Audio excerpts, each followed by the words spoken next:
A very warm good evening to all the history enthusiasts. It is such a pleasure to welcome you all once again to this panel discussion on the occasion of International Museum Day 2022. And the theme of this year's International Museum Day is the power of museums.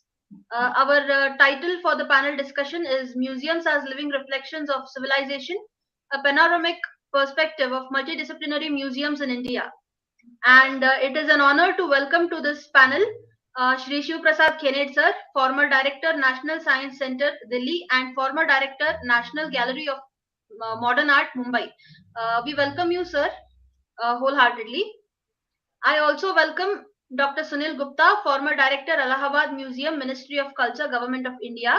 On behalf of myself, Nidhi, and all the audience members, welcome, sir. I also warmly welcome Dr. Surya Pandey sir, Assistant Keeper, Indira Gandhi Rashtriya Manav Sangrahalaya, Bhopal. Welcome, sir, on behalf of all the audience members and both the founder and the co-founder of the page. Last but not the least, I welcome all the audience members who have actively supported us throughout the 2 years of our beautiful journey, and this is our third year as the history enthusiasts. I also welcome my friend and moderator of this panel discussion, Ms. Nidhi Katti. I request Ms. Nidhi Katti to introduce our first panelist for the day.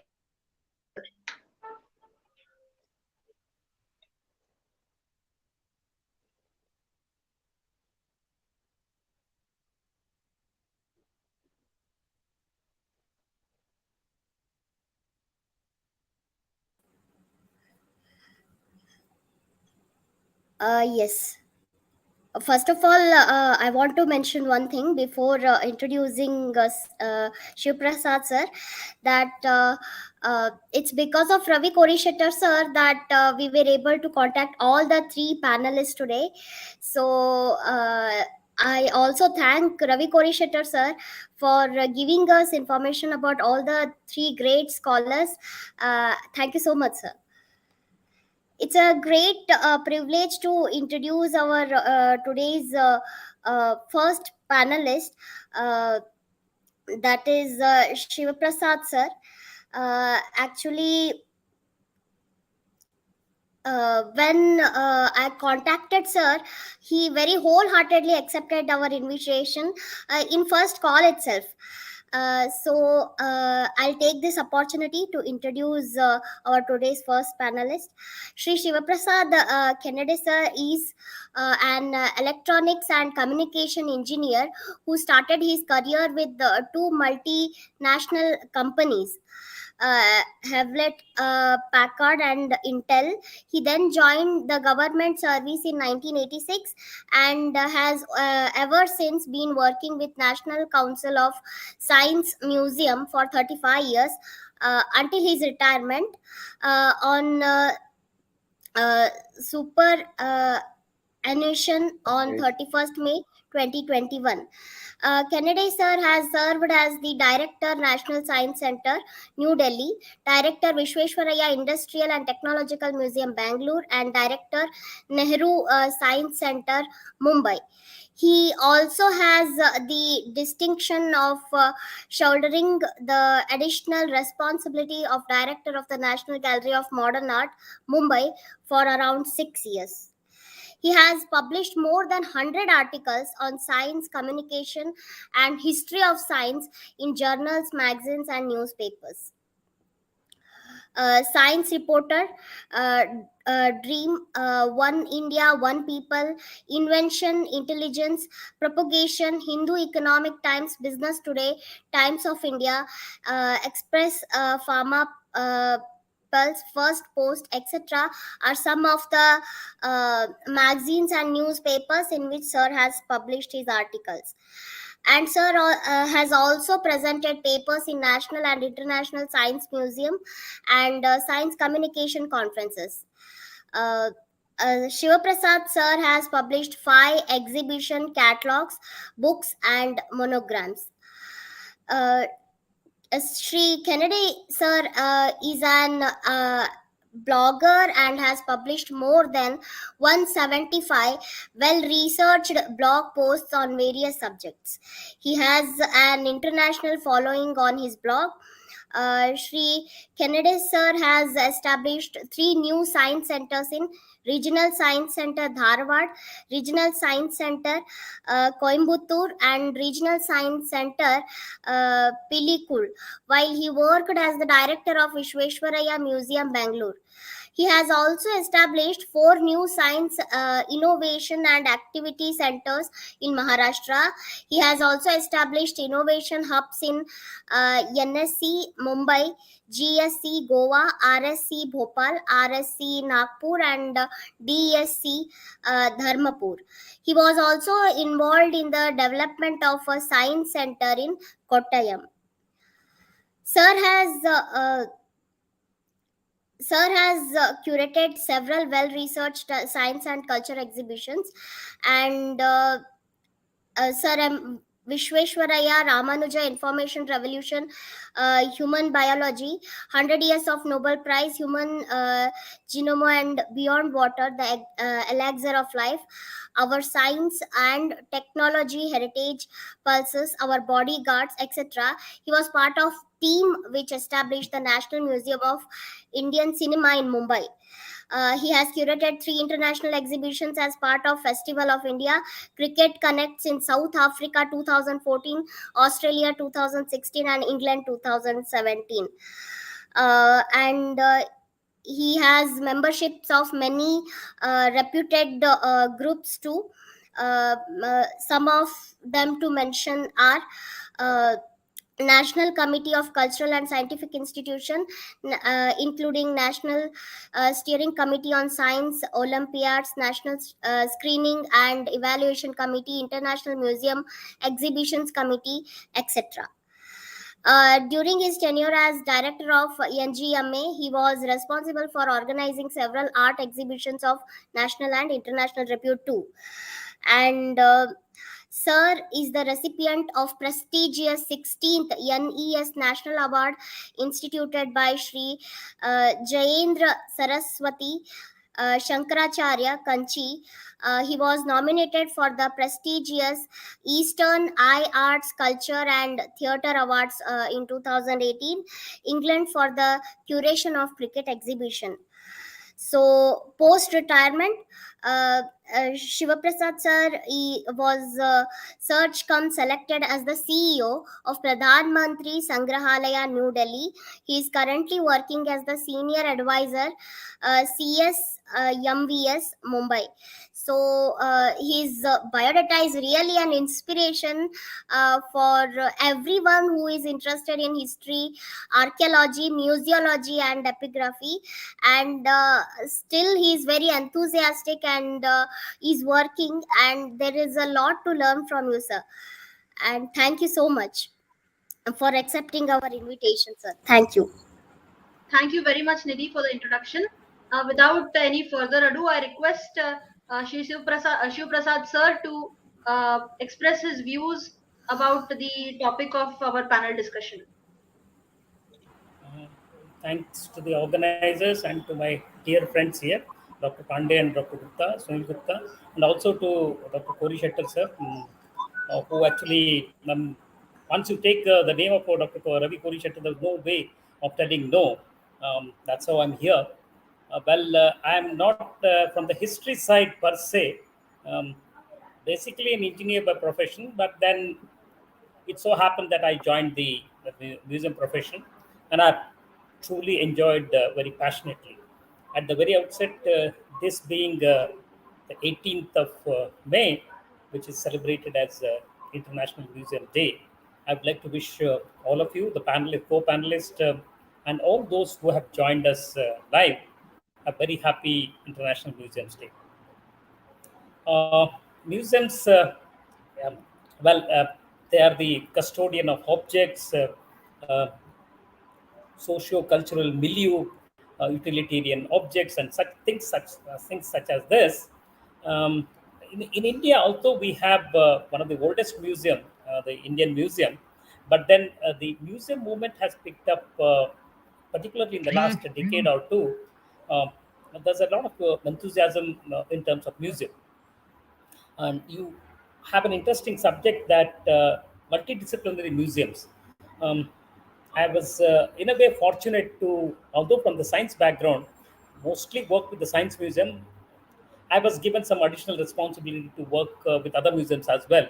Um, Multidisciplinary in that sense, I've had the honor to work with the National Gallery of Modern Art, where, in fact, I'm not, I would say that I'm more of a enjoy art with my eyes rather than doing anything with my hands. But while at the National Gallery of Modern Art, I had an opportunity to actually have a collaborative exhibition with one of the gentlemen who's sitting here, Dr. Sunil Gupta ji. Roric exhibition was organized here at the National Gallery of Modern Art. And similarly with the IGRMS also, Dr. Pandey ji is here. Uh, we, interestingly, that being a Rashtriya Manav Sangrahalaya, we sent one of the exhibition on pulses. 2000, I think 16 was the International Year of Pulses. So interestingly, Dr. Sarit Chaudhary had come here, and either he had seen or somebody else had seen this exhibition. Maybe Dr. Pandey Saab had seen. Um, they suggested that why not this exhibition, which is most pulses. In fact, India is a country which is largest producers of pulses and also the largest consumers of pulses. In that sense, what we thought is let's and befittingly, the UN declared year 2016 as the International Year of Pulses. So that exhibition was organized at the Nehru Science Center. So you can see the diversity of the kind of a subjects, topics that one can cover in the museum field. Uh, we have just, in fact, we have continued to pass through the pandemic period. uh, in the year 1918, we had the first Spanish flu, which killed millions of people. And 2018 happened to be the 100 years of the pandemic, what was then called as the Spanish flu. To commemorate that, at the Nehru Science Center, where I was the director, we did an exhibition on outbreak. Imagine we inaugurated this exhibition in December 2018. Even in my wildest of dreams, I had never ever imagined that similar kind of a situation we will pass through. I think 2020 and 21 have been pretty bad for the whole of the world. But then it gives you a resolute feeling that the humanity can pass through any kind of a triumphs and tribulations. The technology. In fact, we have disrupted the whole situation now. I mean, I am able to connect to the listeners here through this virtual platform, whether it is StreamYard or a Zoom or a Google or a Microsoft or whatever, Microsoft Team or whatever it is. This is a kind of a human ingenuity which can connect people. Um, and in fact, museums are one places which actually cutting across age. I mean, any museum, all of us are working in the museum. It's one of the best thing that we see is people from different castes, community, language, no barrier whatsoever, including age barriers. There's absolutely no age barriers. One connect that we have is uh, learning by informally, and trying to look at the objects and human ingenuity that has gone into making the utilitarian things. When you come to science centers, you have your own to tell their stories. Of course, we have similar kind of a thing when you go to the art or culture or archaeology museums. I had an opportunity to actually be a part of one interesting museum that is called as the National Museum of Indian Cinema. Although we are from the science background, but coincidentally, the INP ministry asked us to curate and on a turnkey basis a museum on the National Museum of Indian Cinema. 100 years of it was, in fact, 2013 happens to be the 100 years of cinema. That was the time when this project came to us. We did it on turnkey basis.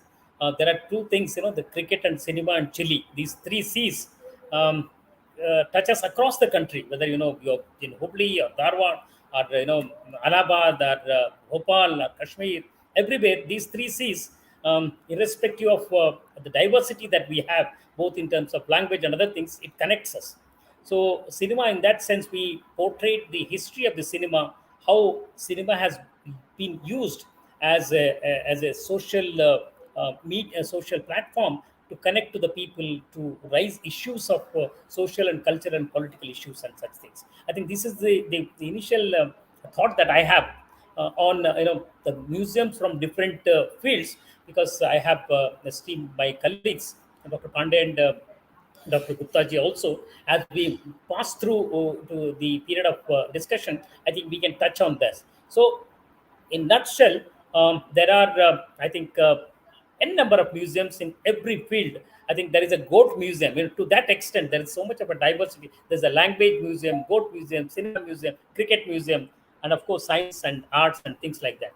So, with these few words, I'd like to thank you for giving me this opportunity to open this, and once again wish everyone a very happy International Museum Day. Thank you.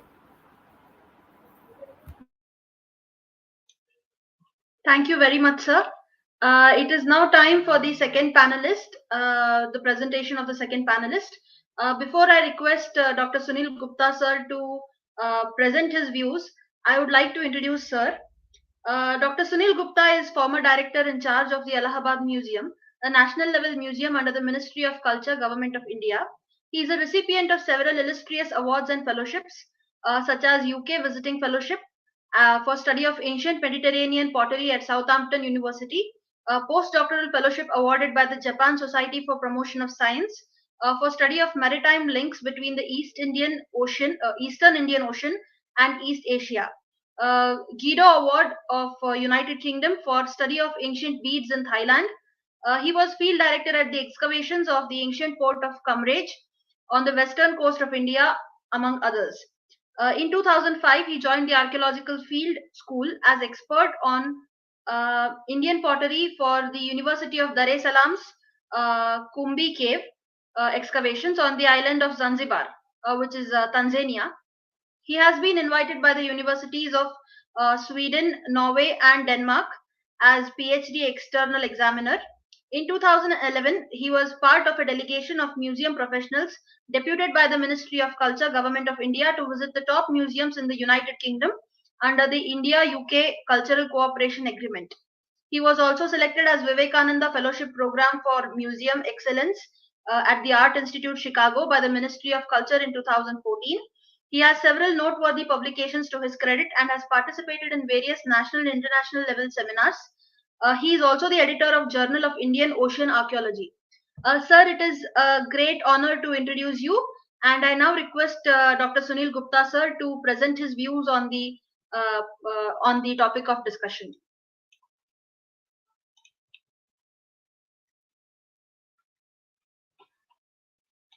The history enthusiast, Manali, you and Nidhi, particularly for having me on the show.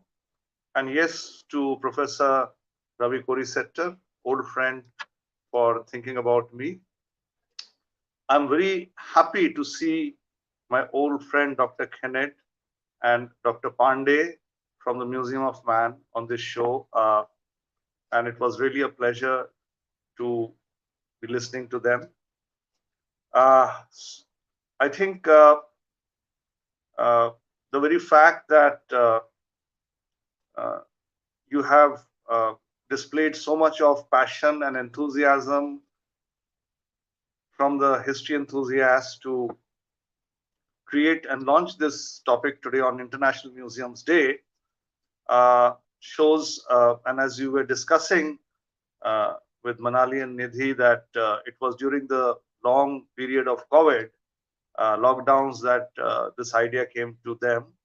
And as we all know that in many ways, it is strange to say, but COVID, staying at home, enforcing long hours of self-introspection and thinking actually was good from many points of view. A lot of creative ideas and thinking came at that time. And as we see today that, virtual platforms, even after COVID, have become the new normal.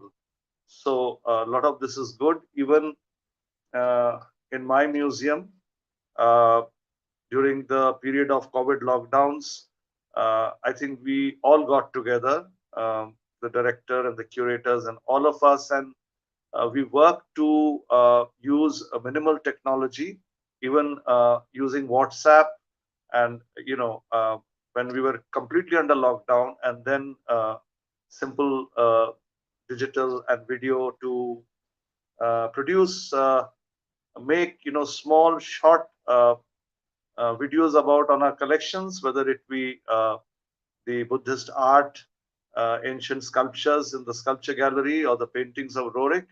And we tried to use those videos and the heritage platform and the content in our museum to finally give a concluding message, which was beyond just information or knowledge about the heritage. Like, for instance, when we presented the Buddhist heritage and the ancient Buddha sculptures that we have of Bharut and the Gandhar and Kushan. And finally, we took this video of describing these sculptures in the galleries, and it was in the time of Buddha Purnima, I guess. And then we concluded by basically giving the message of Buddha to live a balanced life, and how this would help us in the times of COVID. So what I'm trying to say here, and I'm coming to the topic which you have chosen, and I congratulate you for that. Museums as living reflections of civilization. That's the first and a subtitle of a panoramic perspective of multidisciplinary perspectives in museums in India. So what through these examples, what I'm trying to say is that we have to, at this period of youthful energy, when today we are celebrating International Museums Day, to think about the basics of, what exactly, we can, begin with, or how we rethink everything. For instance, let's just talk about, civilization in what sense.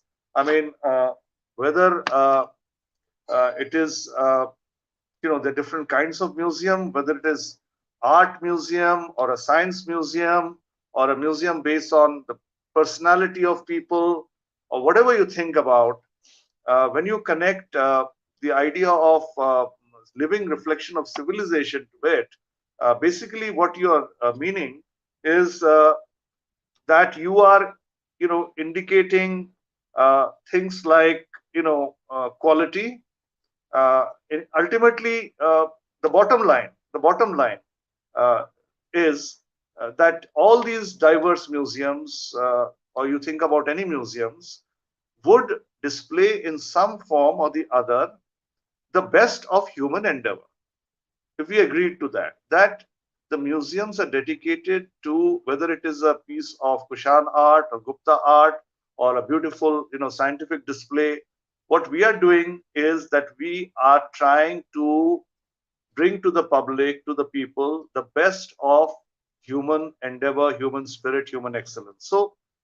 So when we talk about museums and connect them to civilization, we connect them to the values like values of quality, values of excellence, and aspirations.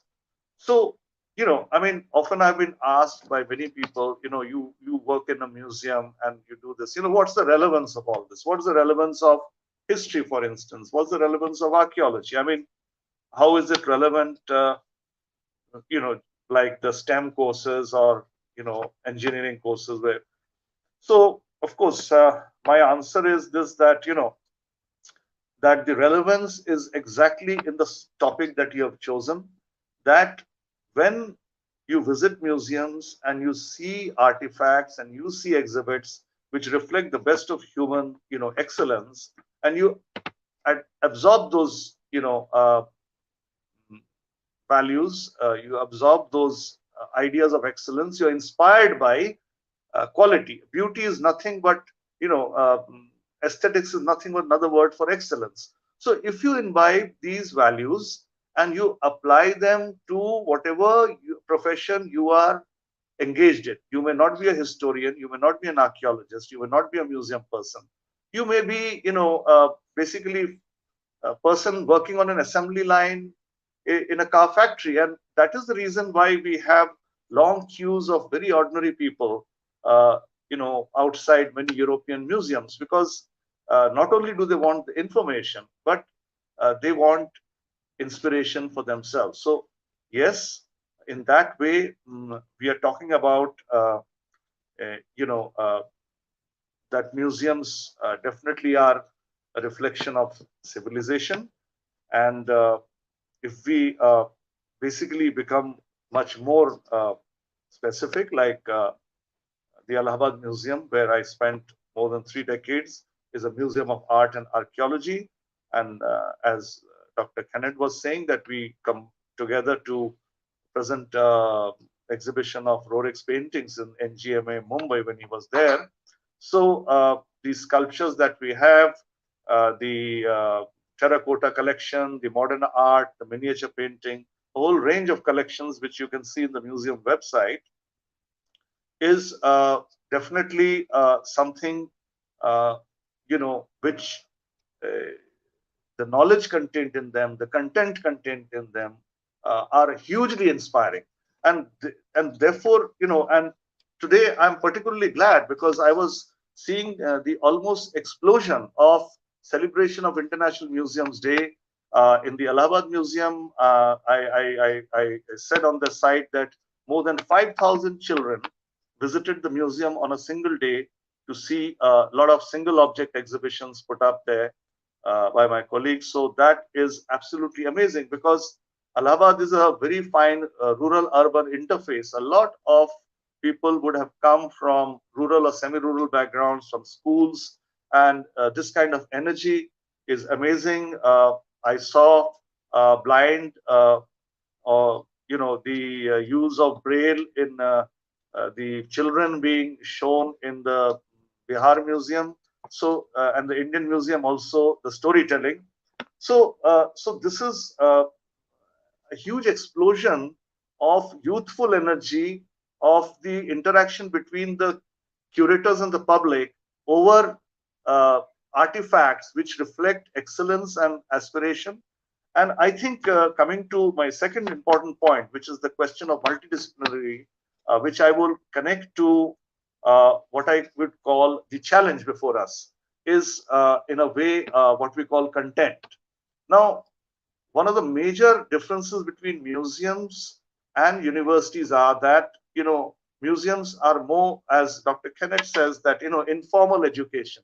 And we are, basically have a very strong, these are research institutes in themselves. So for instance, the Allahabad Museum also undertook excavations. Many museums undertake field work and curators do their PhDs. So anywhere in the world, whether it's British Museum or our museums, but the challenge for museums are that they basically reach out to the public with content, different categories, whether it's children or middle-aged people or lawyers, or, we always talk about these categories.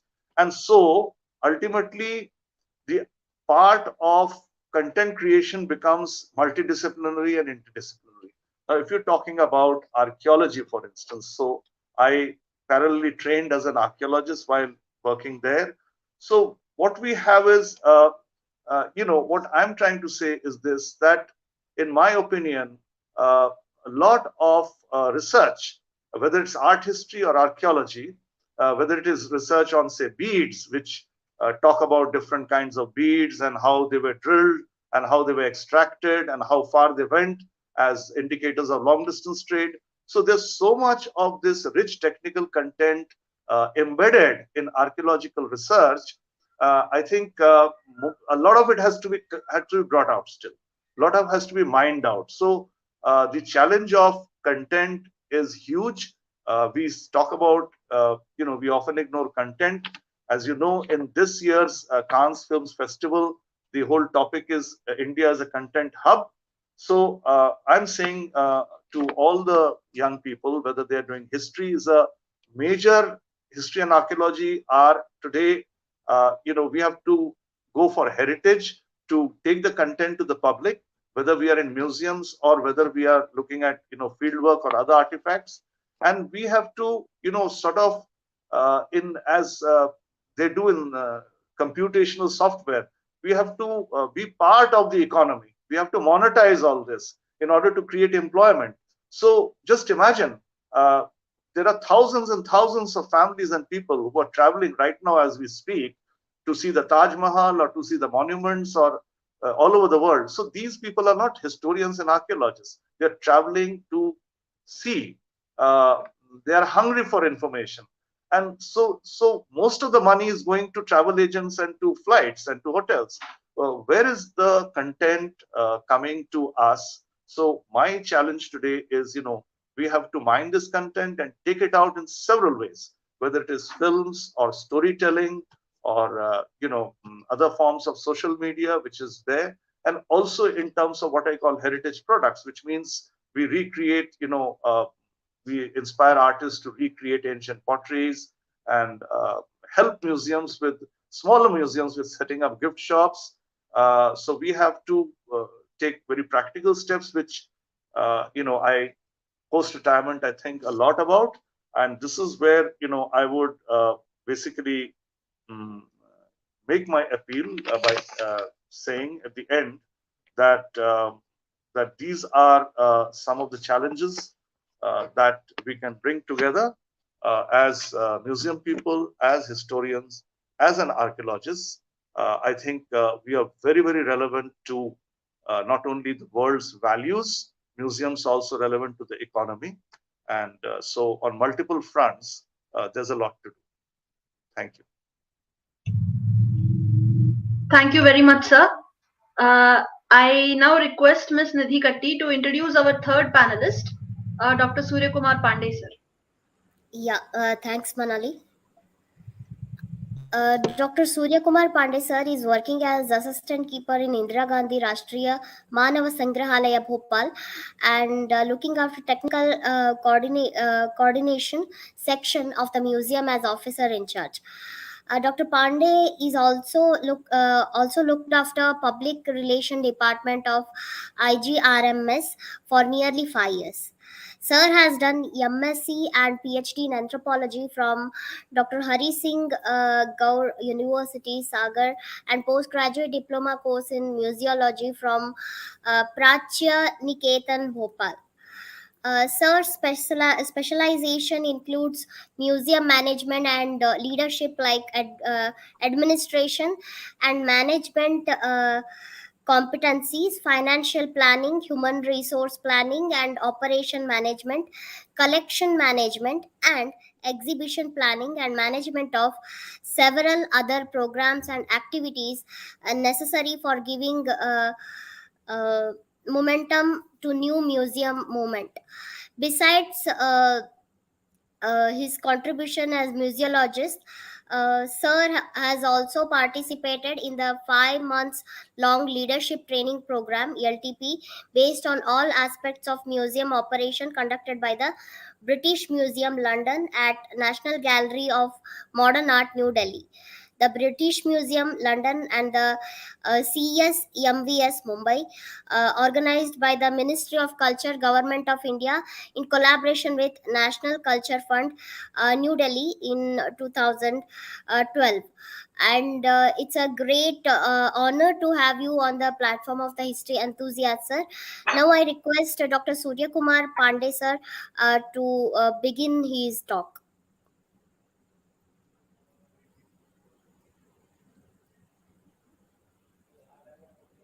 Sir, you are on mute.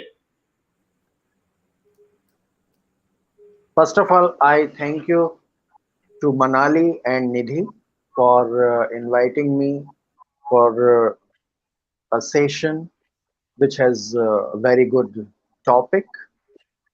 And I'm also thankful to Professor Ravi Kori Settarji for suggesting my name for this colloquium. We have with us Shri Shivaprasad Khened ji and Sunil Gupta ji, two senior most museologists of India. उनको नमस्कार करते हुए मैं अपनी बात यहाँ पर रखना चाहूँगा। सबसे पहले तो जैसा मैंने कहा कि ये जो टॉपिक है museums as living reflections of civilization, a panoramic perspective of multidisciplinary museums in India. इसका एक एक शब्द बहुत ही महत्वपूर्ण है. Like when we say civilization, civilization in anthropology we equate it with culture.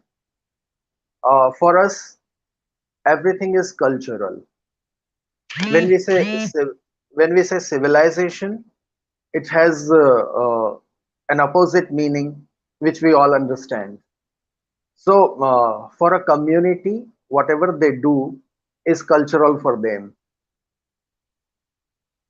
Then when we talk about museums, we all know that museums formally started in Europe, and at the time of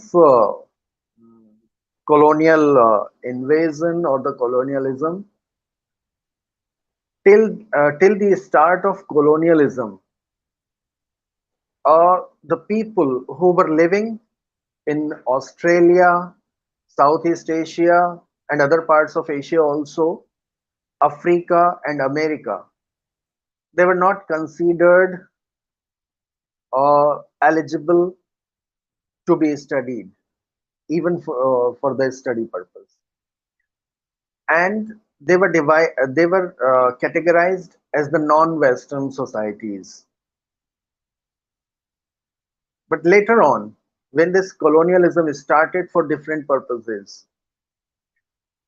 they उनको ऐसे बहुत से अवसर आए जब उनको ये समझ में आया कि इन लोगों के बारे में नॉलेज होना बहुत जरूरी है. Then they forcibly started the study of these groups. जब तक इसका अध्ययन शुरू नहीं हुआ था, तब तक वो उनके म्यूजियम का पार्ट ही नहीं थे. बट कॉलोनियलिज्म के साथ जो डिफरेंट एक्सपेडिशंस हुए, उन एक्सपेडिशंस में जो कलेक्शंस हुए, वो कलेक्शंस इन म्यूजियम्स में डिस्प्ले किए गए. और क्योंकि वो ऐसे कलेक्शंस थे जो यूरोपियन लोगों से बिल्कुल अलग थे, so they were called cabinet of curiosities. वो लोगों में एक क्यूरियोसिटी जनरेट करते थे कि इस तरह की चीजें दुनिया के दूसरे हिस्सों में देखने को मिलती हैं, लोग दुनिया के अलग अलग इलाकों में इस प्रकार से रहते हैं. और वो कैबिनेट ऑफ क्यूरियोसिटीज उस समय के क्यूरेटर्स के नॉलेज के अनुसार कैटेगराइज किए जाते रहे और म्यूजियम्स में डिस्प्ले किए जाते रहे. इन सम पार्ट उनके दिमाग में ये बात आती रही या उनके विषय में ये बताया जाता रहा कि सिविलाइजेशन की शुरुआत इन सिंपल लोगों से हुई है. Civilization for them was a complex thing, but to understand its beginning they have to start with the simplest form. As Darwin said, everything is evolved from simple to complex. So they were having the complex cultures with them in the Europe, but to understand the simplest form of their culture, they have to study these so-called non-Western people living in different parts of the world. So this is how the collection from different countries of the world started coming to the museums of the Europe. But still, when we say civilization, at the museums are living reflections of civilization, उस समय तक museums में जो चीजें display की जा रही थी वो केवल और केवल क्यूरेटर्स के द्वारा की जा रही थी. किसी जगह पर शायद वो उस देश की एक गुलाम देश में जो उनको जीत प्राप्त हुई है उसके प्रतीक के रूप में डिस्प्ले की जा रही थी, और इस प्रकार की बहुत सी चीजें थी. बट ग्रेजुअली जब दुनिया के विभिन्न देशों में स्वतंत्रता प्राप्त होना शुरू हो जाती है और उनके अपने म्यूजियम्स में उनके कलेक्शंस को एक नए दृष्टिकोण से देखने का प्रयास शुरू होता है, with a sense of identity, with a sense of nationalism, with a sense of pride and ownership. और जब इतने नए नए प्रकार के अप्रोचेस उनके सामने आते हैं, तब वो उसको एक होलिस्टिक पर्सपेक्टिव में देखने की कोशिश करते हैं। और ये जो होलिज्म है, ये कोई एक साधारण सी चीज नहीं है। ये अपने आप में बहुत एक बड़ी अंडरस्टैंडिंग की डिमांड करता है, एक सिंपैथी की डिमांड करता है। किसके प्रति? उन कम्युनिटीज के प्रति जिनका कलेक्शन इन म्यूजियम्स में रखा गया है। ये सारे कलेक्शंस जो डिफरेंट म्यूजियम्स में हैं, weather they are science museums, whether they are multi-purpose museums, whether they are anthropological museums, or some other types of museums, they belong to community. And जो पूरी दुनिया में म्यूजियोलॉजी में जो डेवलपमेंट हो रहे थे, उसमें दो चीजें मुख्य रूप से निकल करके आ रही थी। ये जो कलेक्शन है, ये किस प्रकार से डिस्प्ले किया जाए और उसका रिप्रेजेंटेशन कैसे होगा। How this collection is to be displayed and to whom this collection is represented. और इन दो प्रमुख बातों को लेकर के जब दुनिया के वो म्यूजियम्स जो ऑलरेडी एग्जिस्टेंस में थे, वो इस बात को देखने की कोशिश करते हैं, तो वो थोड़ा बहुत कुछ कम्युनिटी इन्वॉल्वमेंट के बारे में सोच पाते हैं। But still it was very difficult how to involve the communities in representing themselves. Then they call it a new museum movement, where the community has a say in the every aspect of museums and museology. This is how the IGRMS came into being. There was a felt need in the society that there should be a museum which represents the whole of India. And we can move ahead with the slide. I'll request Manali ji. Ji sir, present कर रही हूँ, बस एक second. हाँ, can you next slide please? जी sir. Next. We will start with the IGRMS. Next, please. Yes. Can we go back 2 more slides? Yes. So, just for the sake of the students and the scholars who are interested in new museum movement, I would like to read out here. There is a renewed hope with the onset of new museum movement during the post-colonial era. This movement is an offshoot of the spirit of independence in many newly liberated states from the chains of colonial bondage. These new states sought for nationalism and reaffirmation of their cultural identities, which were suppressed by the colonial regime. The museums therefore became the centers of asserting national and regional identities. With the conceptual rise of eco-museology and new museology during the last decades of the last century, some of the museums were reformed into centers of infotainment by becoming more and more community-centric and people-centric. In such community-centric museological practices, the museum professionals are considered as co-curators, whereas the real curators of such museums are the people themselves. The museum, according to this concept, is built by the people with their traditional wisdom, technology, and rituals, where museum professionals are mere facilitators in their efforts. Next, please. As a case study of such a movement and such a museum as its product. I would like to give here the example of my museum known as Indira Gandhi Rashtriya Manav Sangrahalaya, which is situated at Bhopal. Next, please. As most of us know, Indira Gandhi Rashtriya Manav Sangrahalaya is an autonomous organization of Ministry of Culture, Government of India, situated in Bhopal on the bank of Upper Lake, and the campus is spread in 200 acres of area. Next, please. This is the main entrance gate of IGRMS. Next, please. This is our Southern Regional Center at Mysore. Next. Yeah. Just to give a backdrop of this museum, the idea of this museum was presented in Kolkata session of Indian Science Congress in 1970 by Dr. Sachin Roy in his presidential address.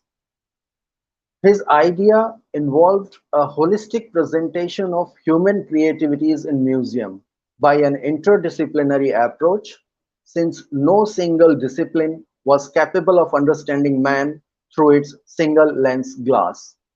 This is how this museum, the idea of this museum came into being, and later on it started in 1977 at New Delhi and transferred to Bhopal in 1979. Since then, it is being developed in 200 acres of area at Shamla Hills. Next, please.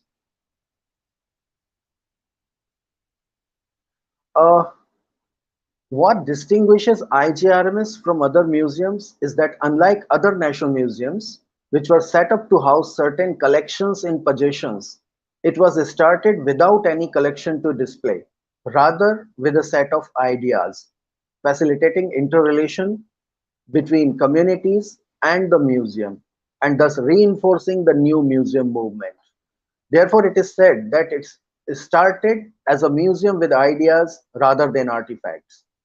The central idea behind its establishment was to develop it as an open-air exhibition, open-air museum with a supporting indoor exhibition. The broad theme was to present cohesive lifestyles of various Indian tribal and rural communities living in varied eco-climatic zones of the country. It emphasized on putting objects in the living human context and of portraying the general flow of life of the common people shaped by socio-economic forces in the historical perspective, apart from noting the high watermarks of creativity. Next, please. Next. Uh, uh, these are some of the photographs of our exhibitions developed as open-air exhibitions, mainly depicting the architectural diversity of India. Next, please. These are some other open-air exhibitions depicting mythologies of Indian communities, their technologies, the traditional technologies, and the various belief system related to the protection of environment known as sacred grove. Next, please. This is another exhibition, Kumar Para, on the pottery traditions of India. This museum, I would like to tell you that this is the only museum in the world having the original prehistoric rock art shelters within its campus. And the logo of IGRMS is also taken from this rock art site. Next, please. We also have one indoor museum building having spread in 10,000 square meters of area, having 12 galleries on various topics depicting the biocultural evolution and variation of man. Next, please. These are some of the glimpses of our activities. Next. Education and outreach activities. When we talk about involving communities, whether they are the holders of the culture or the people coming as visitor to the museum. For both of the communities, we organize various education and outreach activities since its inception.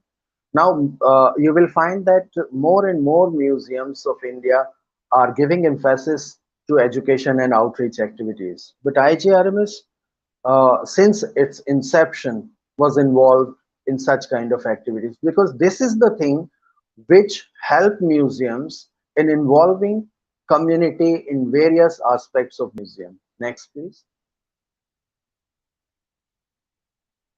This is some of the photographs of museum education programs in which the artists, original artists from different communities come to the museum and teach about their art and craft activities to the visitors. Next, please.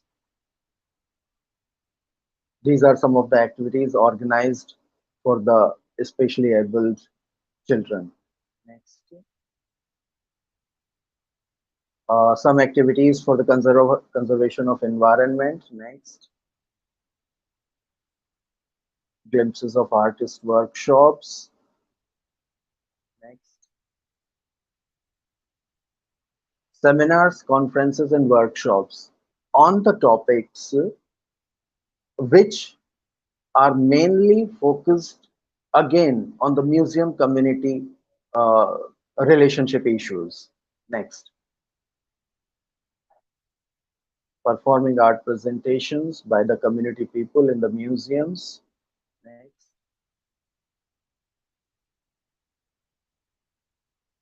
We also have a scheme of Operation Salvage in which we collect objects directly from the community, document their various fairs and festivals, and vanishing aspects of their culture. Till now, we have approximately 30,000 collection in our museum. Next. Yeah, as I was talking about community involvement, this is a major challenge for any museum. We addressed it in two parts, taking museum to the communities as well as bringing communities to the museum. Again, I would say that from communities, we mean that both the people whom this culture, the cultural object belongs, as well as the community of visitors who are coming to see it. Next, please. When we talk about taking museum to the communities, this is how we started. We went to the different communities of India for starting our collection of artifacts, collection of life-size houses from those areas, raw materials from those areas, and requesting communities to come to our museum for building their exhibits, both for the open air as well as the indoor museum. Next. This is how we documented various rituals and festivals of different communities from all over India by going to those areas, working with those communities. Then there is another challenge, which is bringing community to the museums. We worked with those peoples, we requested to come to the museum with their raw materials and display their culture in the form of various exhibits. So this is how, next please, this is how we were working whole of India. The communities not only came into the museum for making their exhibits, for displaying their exhibits, just like in left side of the screen, you will see that the Ladakhi people, after making their traditional kitchen in the museum, are celebrating their festival. In the middle, there is a community from Manipur who has, after installing Sacred Grove exhibit are performing a ritual for revoking the soul or the spirit. Then there is on the right side of the screen, there is a presentation by the Naga tribe from Nagaland. Next, please. These are again some of the pictures in which the community are involved. Next. These are some of the pictures of traditional technology exhibition and their house types in interior view of their house. Next. Again, these are some of the photographs in which the communities are coming to the museum, celebrating their festivals, uh, and organizing their rituals, etc. Next. Again, some of the photographs of education program. Next.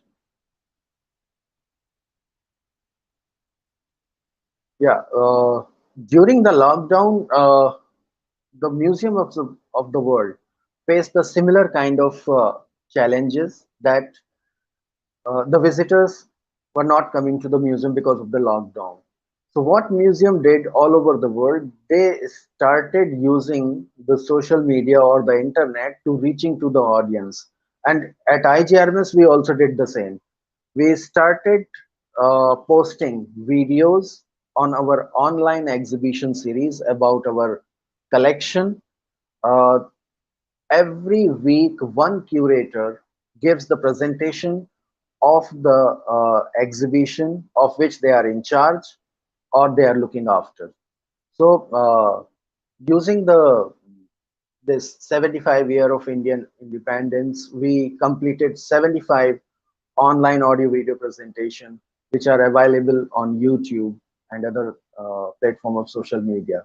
Object of the Week series is also continuing. It has now completed more than 100 episodes which are based on masterpieces from our collection. Next, please.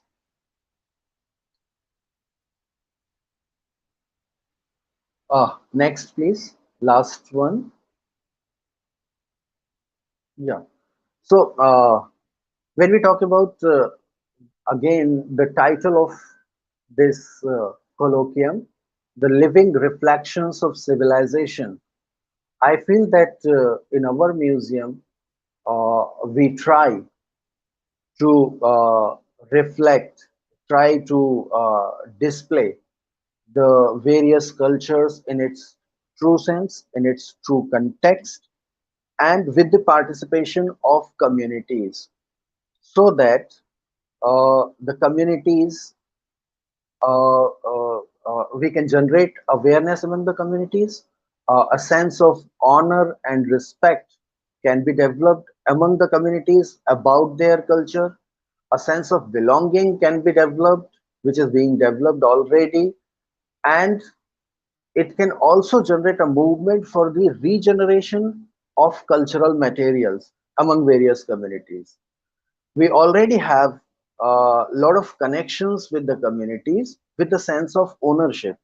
The objects and exhibits which are displayed in our exhibitions are made by the community people, and after a certain period of time, they call our curators that our exhibit needs our exhibit need maintenance, and for that we would like to come to your museum and maintain it, and again we'll go back.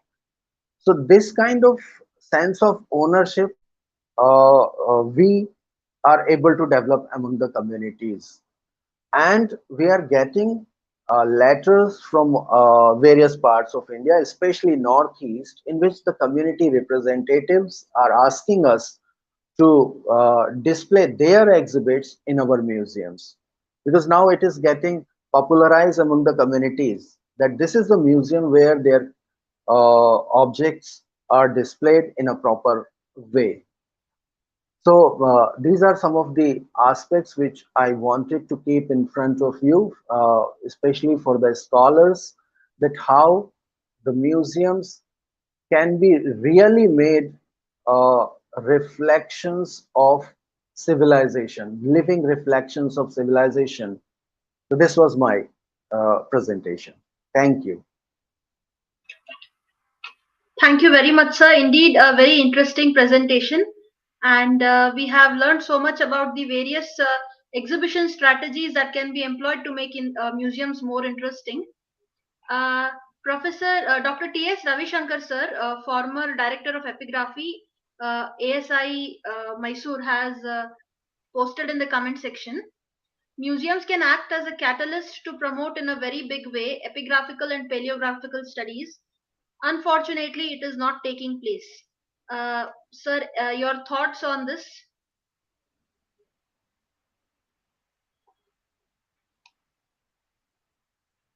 Sunilji, you would like to take?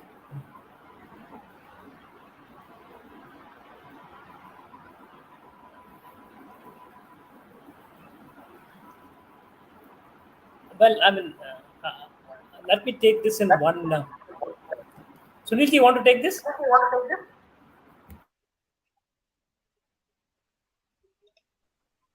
It's a very important point that has been raised about the increasing isolation of epigraphy, epigraphical records. And as I said in my talk, that, you know,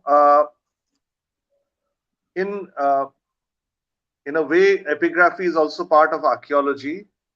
It deals with material culture and demands extensive and intensive training in languages and scripts, which is paleography. So essentially, what I'm saying is this, that and we have that several, you can say publications of the ASI over the years, the volumes of the inscriptions and all, which contain very exciting parts of our history. Not only that, even if you read about how some of the inscriptions have been discovered by ASI officers, going into the jungles, and even some of the stories of the discoveries of the inscriptions. So this is validating the point I'm making, that this kind of, technical base of epigraphy should be more relevant by taking it out to the public, not only remaining in scholarship, to make it more exciting through our media. We have to do that. I mean, I don't see how, we can let it die or we can isolate it. So this is, exactly the challenge. And let me tell you one, using the epigraphy or paleographic interpretation. In one of the Science Museum exhibit, we have the Delhi Iron Pillar in Delhi, in the Qutub Minar precincts. Everybody was, I mean, it was always not known that although we had Anantaraman, who wrote that monumental book on the Delhi Iron Pillar, The Restless Wonder. But then exact date, to which date it belonged, and where is the place where it was horizontally forged, this was all not known. There are multiple studies on from where did this Delhi Iron Pillar come. One of it was belonged to, I mean, the study of epigraphs, and of course the coins and such other things, which ultimately proved that actually it came from somewhere in Madhya Pradesh, and not it was never there in Delhi at all. People initially thought that it must have been there in Mathura, and from Mathura it has come to Delhi. So multidisciplinary approach is adopted in terms of research, and this is presented in the museums. In the section on our Science and Technology Heritage Gallery at the National Science Center in Delhi. Incidentally, it is there in Dharwad as well. This very same thing, the iron pillar. We've tried to tell that it belonged to somewhere around the 5th century AD. How did Professor Balasubramaniam, who did a monumental study on this and wrote a book called New Insights into Delhi Iron Pillar, and has published extensively in almost all research journals. He has relied on epigraphic studies as well to conclusively prove to which period it belonged to, and then what was there on top of the iron pillar. All these things. So it's a multidisciplinary approach, and I agree that perhaps maybe more studies are required to adopt epigraphy. Absolutely, sir. Whenever we talk about an archaeological museum or a historical museum, it has to be multidisciplinary because dating of the artifacts is a very important thing. We also have to apply a lot of modern technologies and state of the art strategies of exhibition. And there, definitely, science is very important. We cannot imagine museums where there is not both art and science, because even exhibiting things, whether it is a science museum, the way we exhibit includes art. And if even if it is a museum related to history or archaeology, the importance of science is very, very great, significant. uh, so yes, there are a few questions in the comment section that we can take up. I think there's a question. I have posted a question, in fact. How can intangible heritage be exhibited in museums? Like, what kind of exhibition strategies can be employed for intangible heritage? I think Dr. Pandey can answer that.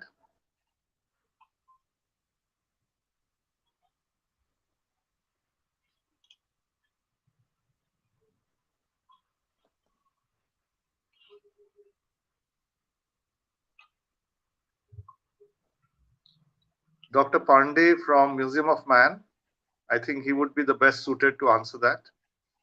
Yes, sir. I think sir's video and audio is stuck.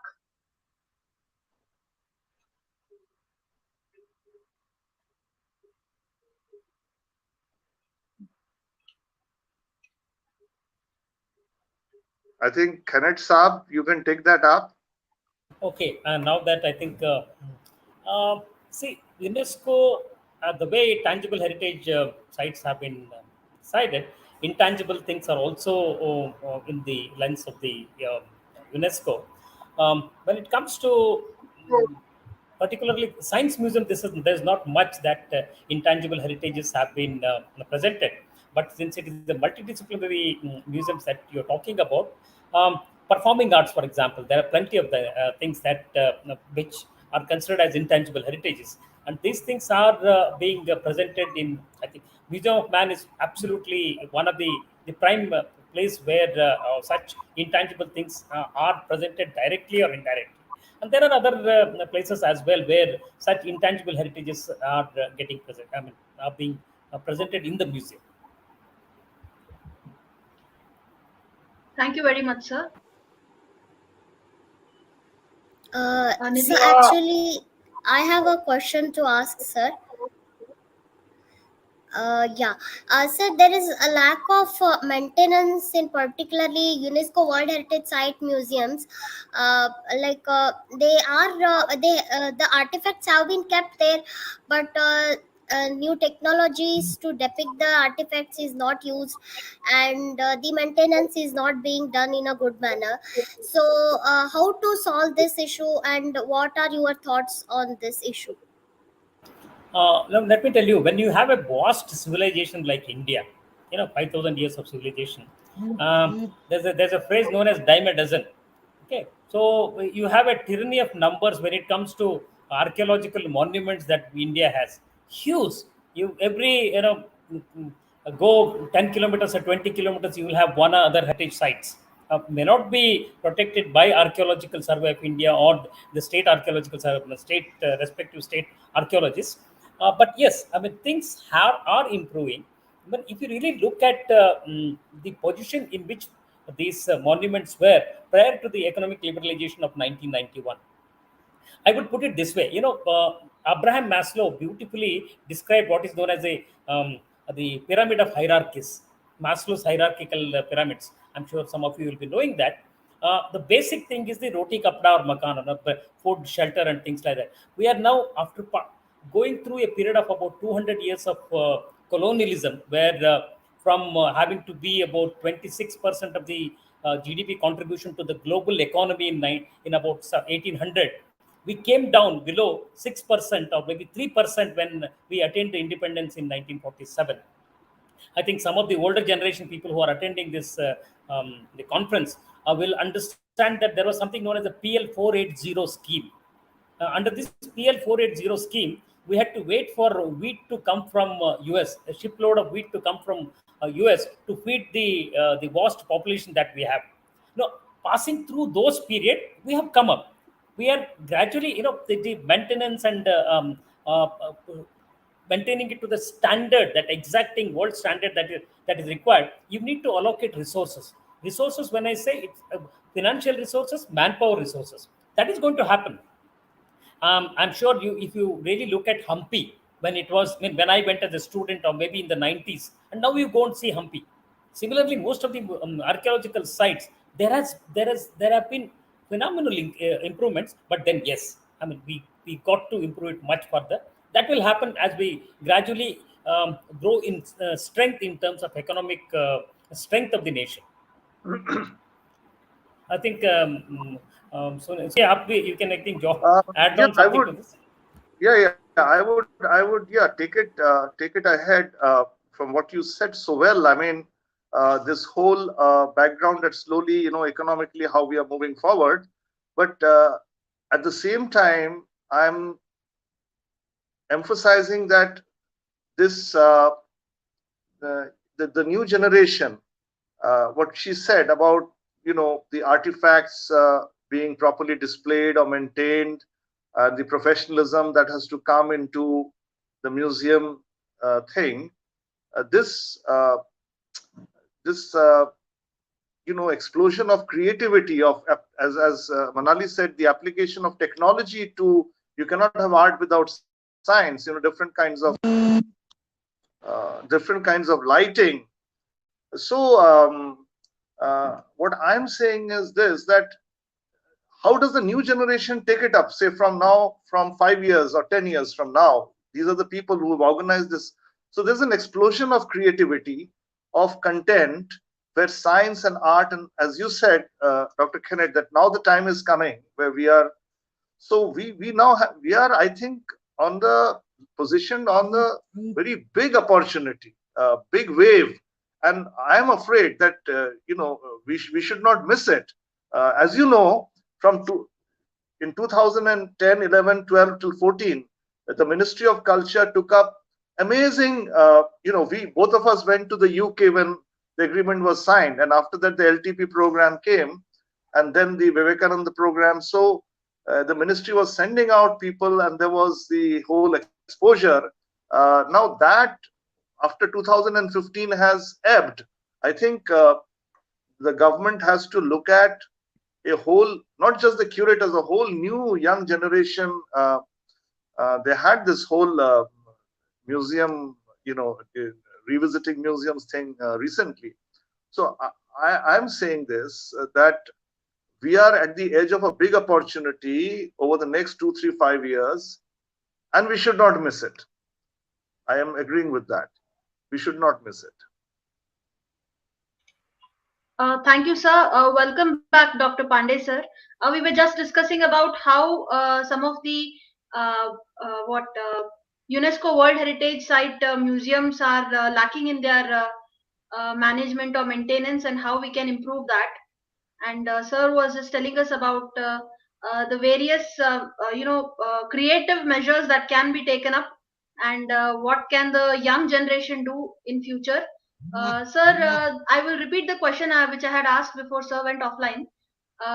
Okay. What kind of exhibition strategies can be adopted for exhibiting intangible heritage?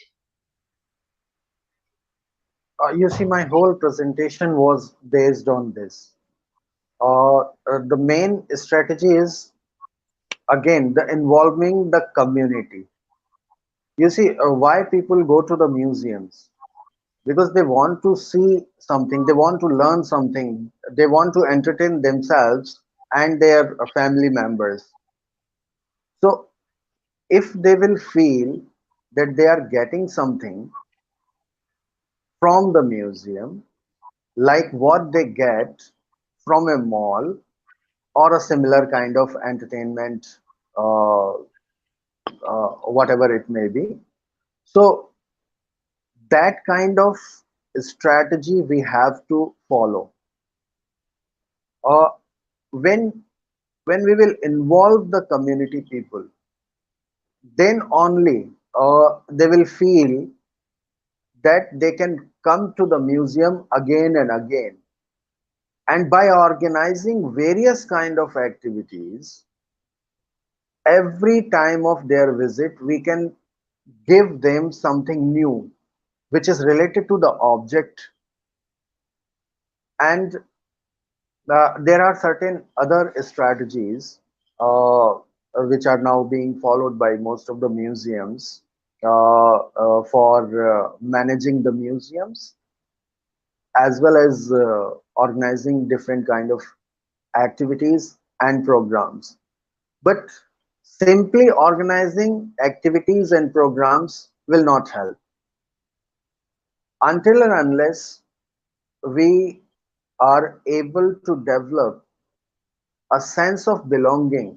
Again, I will say, to both the communities, community to whom those object belongs, as well as to the community who is coming for their for developing their whatever the desire for entertainment, desire for academic upliftment, desire for developing knowledge about the Indian culture and heritage. Then only we will be successful in getting more and more visitors. Yes. Thank you very much, sir. You have also answered another question which was posted in the comment section. That is how to make museums more appealing to laypersons and how can we become more involved in the working of museums. So you have answered both the questions. Thank you. And yes, there's a question from I Dr. would just a moment. I would like to give here an example. On this day in our museum, you will find it in our Facebook page and other social media platforms. Our museum has today opened an exhibition on Tamil Nadu, the art and craft of Tamil Nadu. In developing those exhibitions, we are having the objects from different parts of Tamil Nadu, which are being displayed in that exhibition by the curators, but involving the local community of Tamil people who are living in Bhopal. So when we do this kind of thing, you see, when you will see our Facebook page today, you will find that there are different kind of decorations around the exhibits and the objects being done by the local community people, the Tamil community. So now more and more people belonging to Tamil community are coming to our museum. With that exhibition, the local Tamil community has also organized the ethnic cuisine program, where a visitor can enjoy the Tamil food. There are art and craft objects from Tamil Nadu available for the purchase of the visitors. So you see, when a person, whether he is Tamil or not, when he is coming to the museum, for the Tamil people, they have a sense of ownership, an identity, an honor kind of feeling for a Tamil person. So a lot of Tamil people are coming to our museum. As well, the other community people, they want to get a taste of Tamil culture in the form of art and craft items being displayed over there, or in the form of the food which is available there. So this kind of activities uh, attract more and more people to visit the museum. Thank you, sir. Indeed, it is a very welcome step that our museums are going towards more and more inclusivity. Not only each different community, but also there's more inclusivity for blind visitors and for physically abled visitors, as well as all different kinds of. We have all the spectra of people visiting museums, and it is a very welcome step that this kind of inclusivity is developing. There's a question in the comment section from Dr. S.K. Aruni, sir. It is a question directed to Dr. Gupta, sir. Recent news that the National Museum Delhi is facing the challenge for its evacuation and shifting antiquities to a new place. Could you give your comments on this decision? Look, specifically, I would not have any information because I have retired. It's 7 months, so I am technically not part of the government. But in general, I would say, in principle, the point that has been raised by Dr. Aruni, my old friend, I am happy to see him here, that it's a very important part of the curatorial procedures to basically, make a proper inventory of artifacts and not only the conservation part, but when you talk about evacuation, the word, then the most important thing in which all curators have learned all over the world is location. You see, if you have, for instance, Dr. Khened would remember that we had gone to Glasgow, to the Glasgow Museum Research Center. At the bottom, there was almost 1 million objects were stored of 7 museums in the Glasgow area. And I remember, I think Dr. Kenneth would also remember that, so they had these huge reserves of 1 million objects, which included large cars and Tanjore paintings, everything. And it was fascinating because you could see any object you wanted by signing an application. They would take you. And when we went down to see a Tanjore painting, before which they bring kids and there's a dance, they do that kind of, even the reserves are open, but everywhere there was a sign that, do not, like for the curators probably, do not shift any object from its location. Because you can have all the, things fixed where it is, but if you have 1 million object and it is there, but if you shift it, it's technically, the location is lost. So it is lost in that sense, right? So I'm just giving one example that there are very clear procedures which have to be followed in any museum, whether it is National Museum or any other museum in the world, for transfer of objects or movement of objects. So there are established procedures. So I'm sure that the technical skills that curators have, the professional body, would definitely take care of that. I'm confident. Exactly, sir. Thank you very much. Nidhi has something to add. Yeah, sir, we see very less museums on women-centric issues in India. So is there any particular reason for this?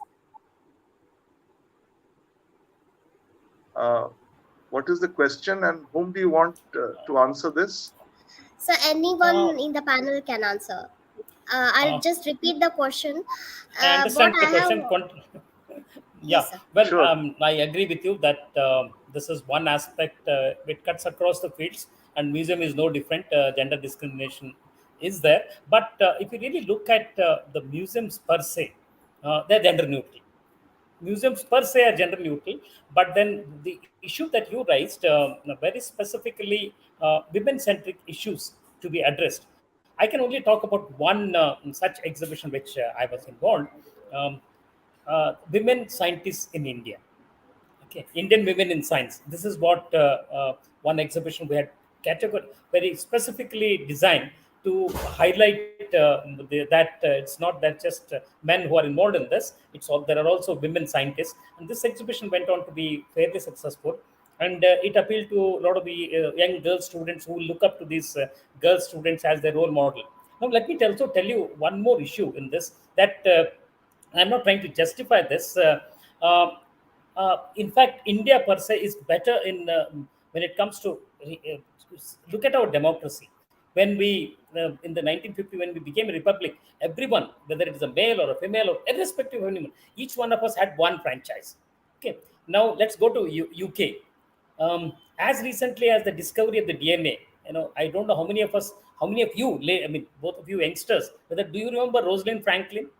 And when we talk about the discovery of the DNA or the three scientists who got the Nobel Prize, we only talk about James Francis Crick, James Watt.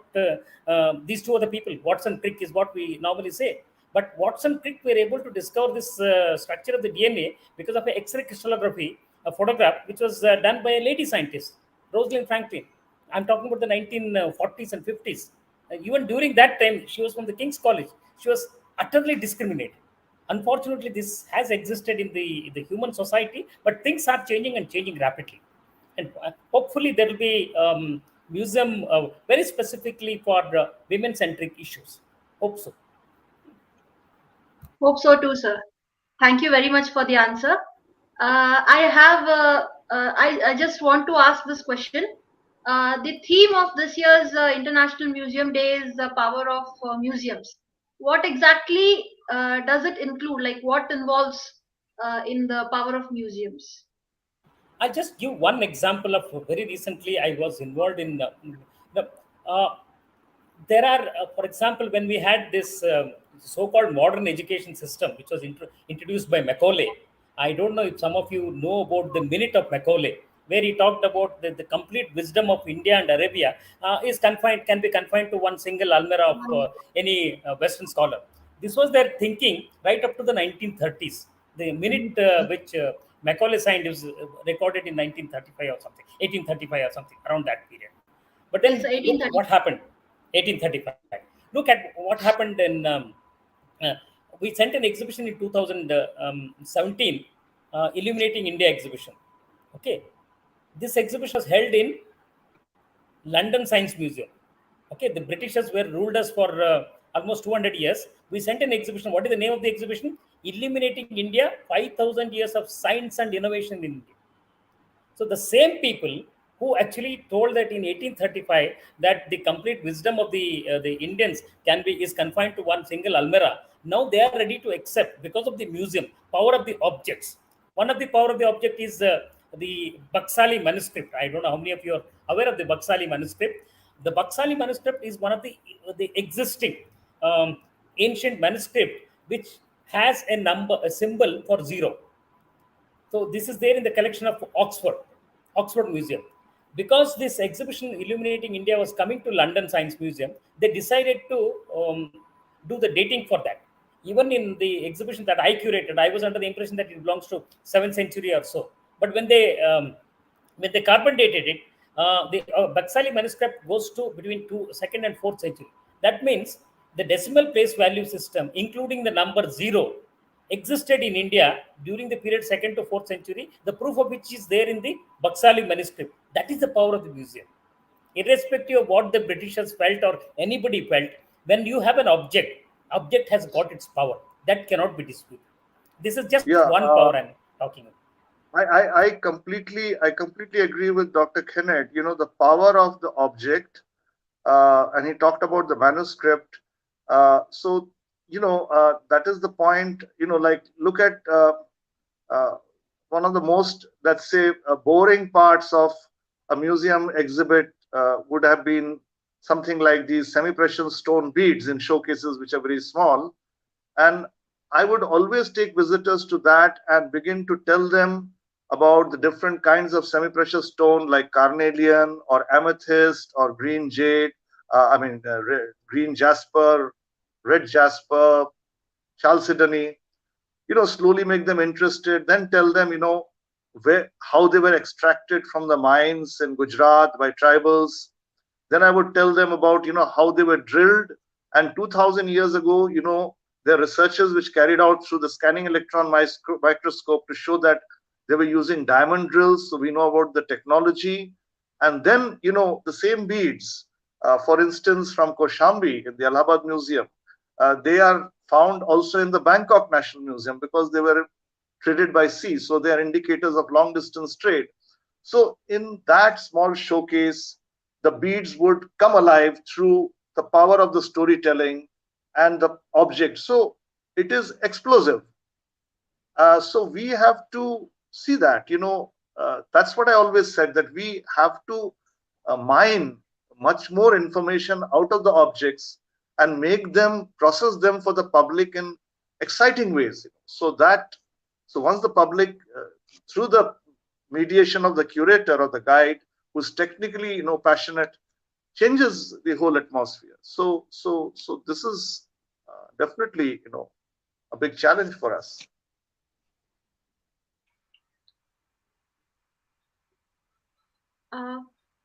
Absolutely, sir. In fact, as you mentioned the semi-precious stones, I have another observation to make.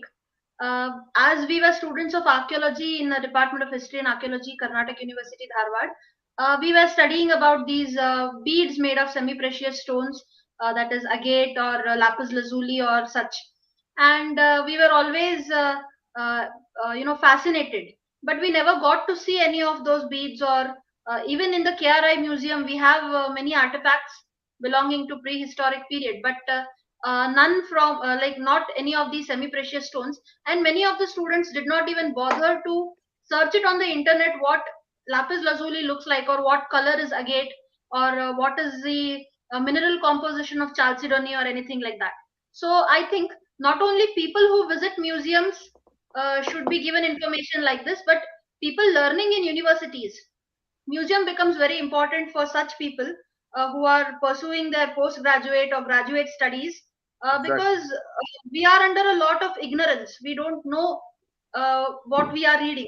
We are least bothered to go and find out the basics about such things. But if they are also presented in museums like this, they are exhibited in museums, and if we go and visit, then I think we will be able to make that link. Okay, we had studied about this in our books, and here it is, and this is what it looks like.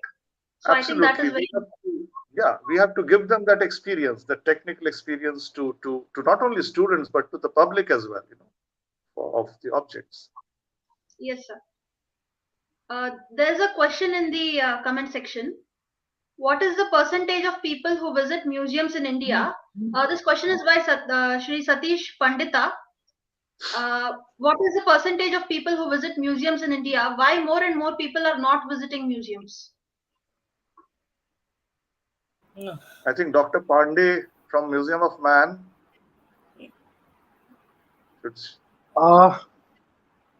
So far as the percentage of the visit is concerned, we have not conducted any study on those aspects. But in our museum, we record the data of the visitors.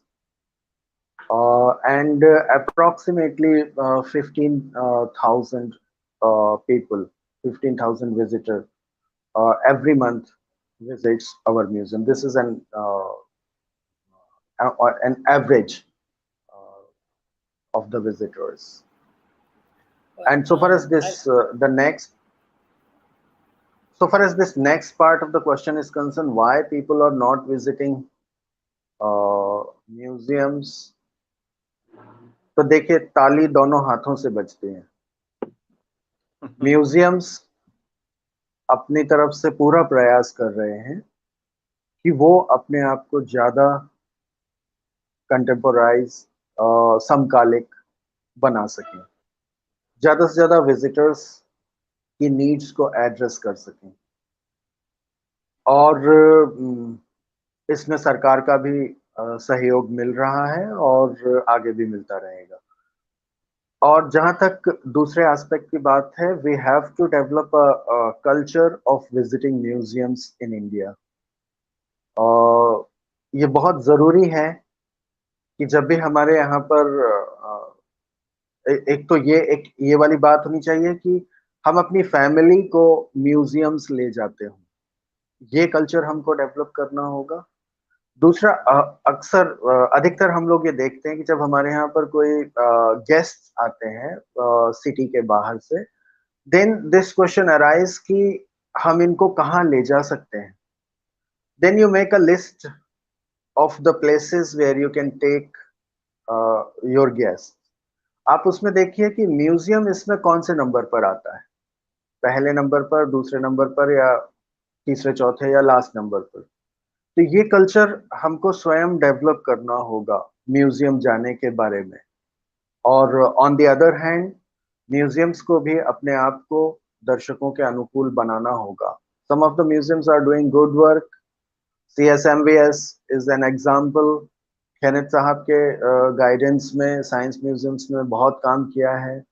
Gupta ji ने Allahabad museum में रहते हुए इस दिशा में बहुत काम किया है. IGRMS is also working on that direction. कुछ म्यूजियम्स ऐसे हैं जहां पर रिसोर्सेज का प्रॉब्लम है, बट स्टिल रिसोर्सेज कभी भी काम करने के आड़े नहीं आता है. तो वो म्यूजियम्स भी अगर कोशिश करें दर्शकों के अनुकूल अपने आप को बनाने के, तो निश्चित रूप से विजिटर्स आएंगे. Thank you sir. जैसा कि आपने कहा, we should definitely make it a point to outside, when people come from outside to your city or your town, it is important to show them the history of that particular place, because that is what will make them more interested. Even myself personally, I make it a point that when anybody visits my home, I take them to the Rail Museum, which is there in Hubli, or the Regional Science Center, which is there in Karnataka University, Dharwad, because that is how I'm proud of the heritage of my city, and I want them to also know about it. It should be on our priority also. I Yes. request Shivaprasad sir also to express his views on the same question. Sir was going to tell something.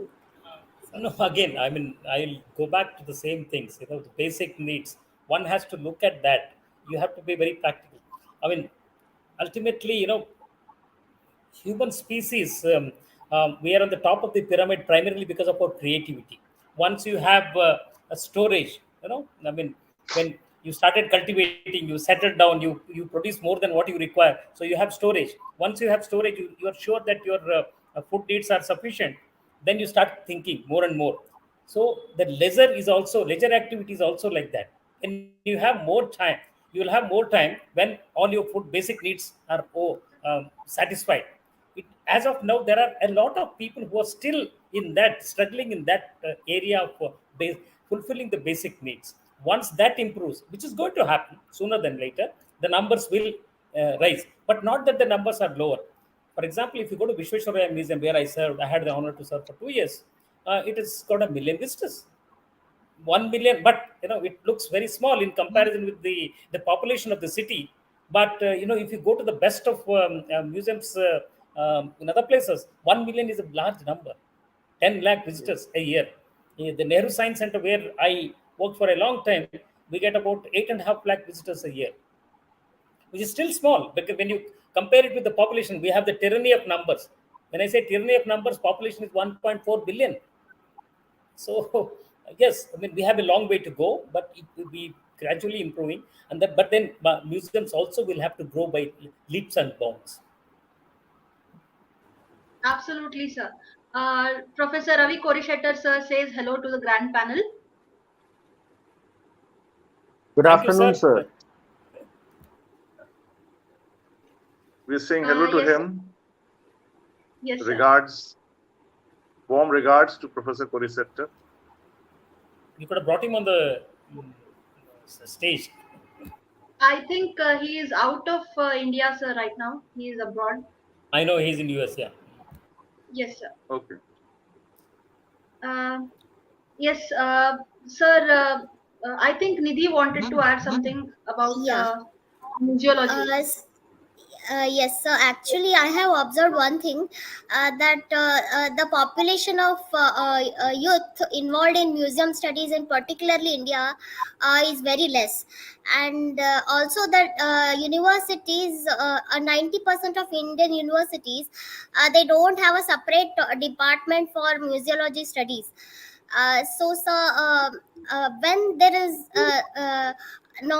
is no availability of the departments, then how can youth study the museum studies?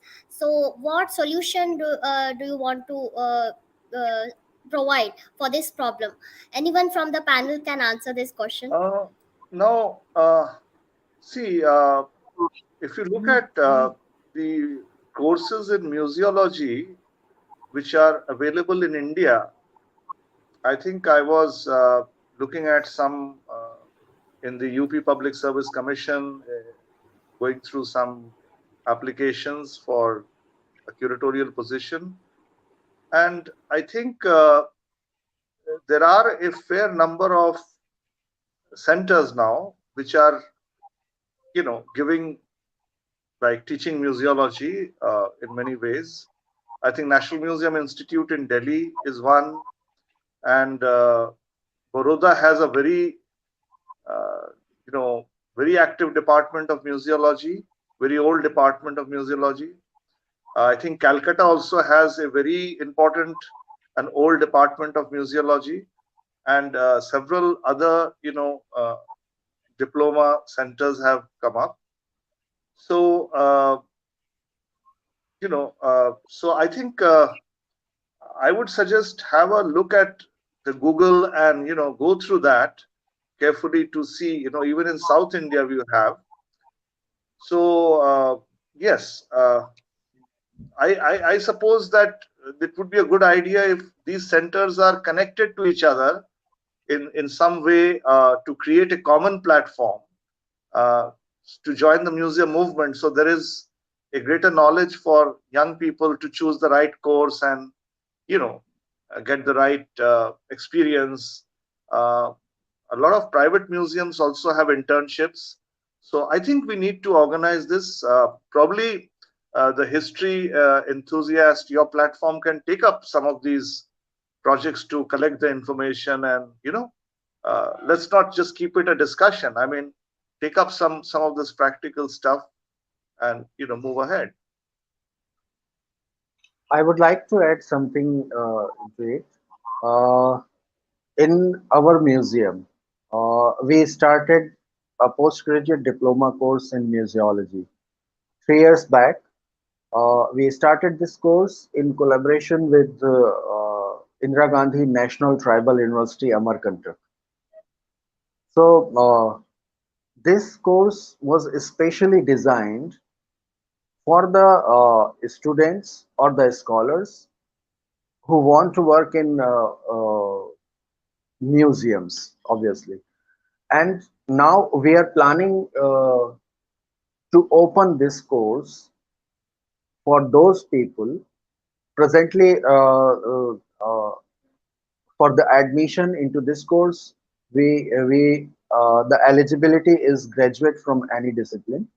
So the person has to be graduate from any discipline, and but we are planning to open this course for those people who are working in the community for the protection of their culture and trying to build museums through their own resources. This kind of thing is happening in especially in northeastern part of India, especially in all the 8 states of northeastern part of India. The persons who are living in the villages, but with the awareness which is reaching to them, they are trying to open the museums, but they don't have the knowledge, how the basic knowledge to run a museum. So we are planning to open our course for those community people who are interested in this, so they can come and join this museum. So on the other hand, this will again support the museum movement in India and support the community people to project as well as protect their culture. And I'm sorry to say, मुझे थोड़ा सा एक काम के सिलसिले में निकलना है. So with the permission of Khened sir and Gupta sir, and a big thanks to both of 2 young scholars, I would like to leave. Thank you very much, sir. Thank you so much for accepting our invitation and being present with us today and spending your valuable time with us and giving your opinion on all these important matters related to museums. It was a great honor and pleasure to have you on our platform today with us. On behalf of myself, Nidhi, both the other panelists, and all our audience members, I thank you very much, sir. Thank you, Thank Dr. you. Pandey. Thank you very much. Thank you. Bye bye, Khened sir, Gupta sir. See you again, Pandey ji. Yeah, soon. Yeah. Yes, sir. I think we have come a long way in this discussion. Uh, I What would, I suggest is, I'll just say yes, one sir. thing. Since I do understand that there are limited opportunities for museology per se, but there are. Again, it's again directly dependent on the job opportunities that exist in museology. That's the reason perhaps not many institutions are there, but there are. It's not necessary that you've got to be a former museologist. You've got to pass through the museology course to be a museologist. People like you, for example, I think both of you are from archaeology. You could be one of the best museologists without having undergone a course in museology. To start with, why don't you look at the Google Art and Culture website? You could curate your own thing. I think both of you are staying in near Hubli or Dharwad or whatever it is. The best of archaeological sites are there, surrounding your places, and also objects, everything. Why don't you curate online and make a curatorial story on these things and put it on the Google Art and Culture? They will very happily accept it. So you Absolutely, will sir. get It to is a know. great, Yeah, you'll get an idea of what curation is all about. yes, sir. That's a great suggestion. We will definitely take it up because we both are really interested and enthusiastic about collecting artifacts and conserving them. Uh, it is definitely a wonderful suggestion. We will definitely uh, take it up. There's a. Can you hear me? Yes, sir. We can hear you. Yes. Okay, so you give the message that somehow my video is stuck, but probably you can just see my picture, but you can Yes, sir. hear. So anyway, we are towards the end of the. I don't know why it has happened, but Uh, so I'm sorry about that. I don't think I can do much about it, but at not least an you issue. can. Gupta ji, this in science there is एक ये होता है, Murphy's law बोल के होता है. No, if there is something which Mhm. is not to work, it will not work. This technology, for example, it's not working, so don't worry. Murphy's law has kicked in. Okay. Yeah. Yes, sir. Yes, Kori Shettar sir has reminded us again. They are yet to visit my museum in Bellary. Yes, I and Nidhi have been planning this visit uh, from, I don't know, from the past 4 months or something. But due to some or the other reason, we are not able to visit it yet. As soon as sir returns from USA, we have promised sir, and we will definitely visit Robert Bruce Foote Sangankallu Museum in Archaeological Museum in Bellary. It is our long-awaited, destination to visit. Great. Yes. Yeah. Yes, sir. So we are, since we are coming towards the end of this panel discussion, I just want to ask both the panelists, sir, what are your suggestions or your, expectations from young scholars like us? What can we do more? You have already mentioned, but anything more that we can do? What Well, you've done is, yeah, Sunil yeah. ji. Yes. I mean, I think we had a very detailed discussion touching on so many aspects. I mean, I thoroughly enjoyed it. All I can say is this, which I said right at the beginning, that we have to, it's just not museums, it's about heritage as a whole. And being young students of history and archaeology, we have to, make platforms like yours, like just not platforms for just discussion, but the ideas which are coming out, concrete ideas that are coming out of this discussion. I mean, this has almost been a 2 hours to write them down somewhere, to try and see, to basically, generate new roads and avenues from, on these ideas, connect them to industry, connect them to art, to make products, to make heritage products. And Dr. Khened is one brilliant person who has done that. In my own humble way, I'm always there to, participate in further, maybe close discussions to take up stuff. So all I can say is this, that make your platform more and more relevant. And as said, reach out to society. There are many exciting ideas which can, basically, as I said, the content is a very key part of all that. So think about it. Think about even, I would say what the discussions we had today, and, I would give that suggestion. Don't let it remain a discussion. Try and see what value you can get out of these discussions. You're the young generation. Absolutely, sir. We will definitely, and we promise that we will learn the value from this, whatever discussions or lectures we are organizing on our channel, and we will apply it in our lives, and we will apply it in our academic careers also. Great, good.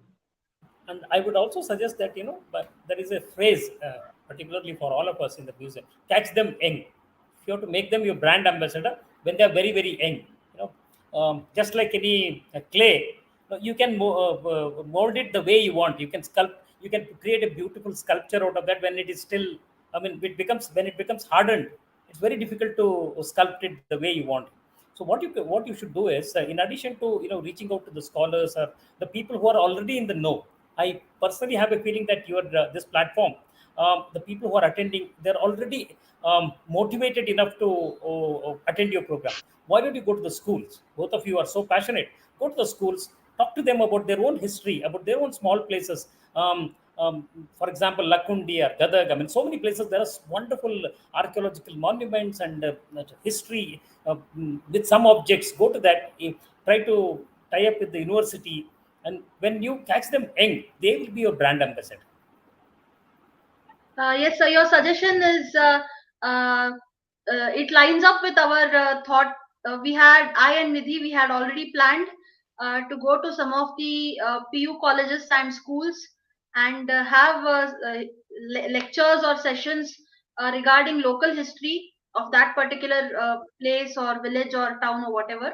And we also believe that from a young age they should have that enthusiasm and that curiosity. So definitely, sir, you have encouraged us a little bit more to pursue that, and we will do it very soon. I and Nidhi, we have planned it, and we will definitely bring it into action. There's a comment. Our archives need a lot of improvement. New scholars can focus on that. Yes, definitely. Archives are also very important part of studies. We cannot study the modern history of India without the help of archives. It is a very, very important part of reconstruction of our heritage. Yes, sir. Kori Shettar sir says that we did this at Ballari Museum today. Yes, reaching out to school children. Yes, so that's a great initiative. Hopefully, we will be able to do something also. Yes, Nidhi, do you have anything else to add? Well, yeah, sure. No, sir. So yes, you were telling something. No, it's your say. I didn't have much to say. I thought, yeah, sure. Go ahead. No, sir. Please continue whatever you wanted to say. No. I think about the archives. Yes, I mean, these are very important points. I mean, we archival. You see, this whole archival infrastructure in India is a big challenge, which is completely another subject altogether. And as I was saying, that this could actually merit a larger discussion, which I think because of the lack of time now, we cannot take it up. So, but yes, it's an important point made about the archival record everywhere. That's organic, it's fragile. I think we have to, the red lines are there, the warnings are there for that. The good point. True, sir. As you said, I think it warrants a bigger discussion, and we will come back with another panel, and a lot more time we will dedicate to archives, because as students of history and as we are working continuously in this field, we and our colleagues and our other students of history and archaeology need to understand the importance of archives as well. So we will definitely have something on that also. So I think we are coming to the end of the panel discussion. It is about nearly 2 hours since we have started this, and it has been such an interesting and fascinating discussion so far. If any of the panelists or Nidhi have to add anything before we end this discussion. Well, I'll just say that I'm so thankful that you invited me. I'm so glad to see, my old friend, Dr. Khened, and I promise to keep in touch with him. He's like a soulmate. He's a great guy. We had such fun. And also Dr. Pandey is from my Museum of Man, very original ideas that I received. So all I can say is that thank you for the opportunity of having me on the show. Yes, sir. Thank you very much. Professor Ravi Korishettar sir has commented that it is a wonderful panel discussion and he missed a lot. Sir, actually we missed a lot. If you were also on the stream with us today, it would have been such an honor, and sir, we see you as an inspiration. So definitely we are hoping that someday you will join us on our live stream and we will learn so much from you. Yes, sir. So, so I would like to leave. I would like to leave now, with your permission. And yes, sir. We are just Dr. Khened and. Thank you so much. That's all. I think we should end it now. It's already 2 hours. Yes, sir. We have come to the end. I'm just going to propose the vote of thanks. Oh, okay. Yeah, Yes. Sure. Yes, sir.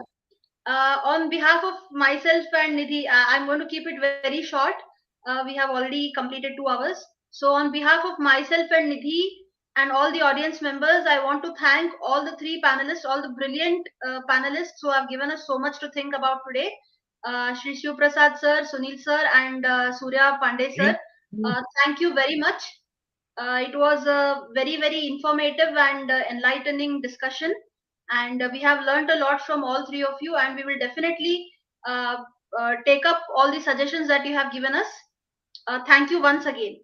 I also thank all the members of our audience who have patiently been with us since the beginning till now, and they have actively participated in the discussion. Thank you very much, all the audience members. Special thanks to Professor Ravi Korishettar sir. His suggestions have made this panel discussion successful today. Thank you very much, sir. And last but not the least, I want to thank my dear friend Ms. Nidhi Katti for being such a wonderful co-host and the moderator of this panel discussion. Yes, there's a comment. Satish Pandey sir has written, I have worked in science museums for nearly 32 years. Dr. Khened sir knows. So I didn't know that this is my friend, I joined with him. I didn't know this. Yes, thanks from joining us, sir. Thanks, Satish sir, for joining us today. And there's also a participant from Pakistan. Welcome and thank you for joining us. So we are signing off now. Thank Best you. wishes to all our audience members and panelists. Thank you very much, sir. It was a great session. Thank you. Goodbye, and let's be in touch. Thanks. Thank Bye, you, sir. sir. Thank you.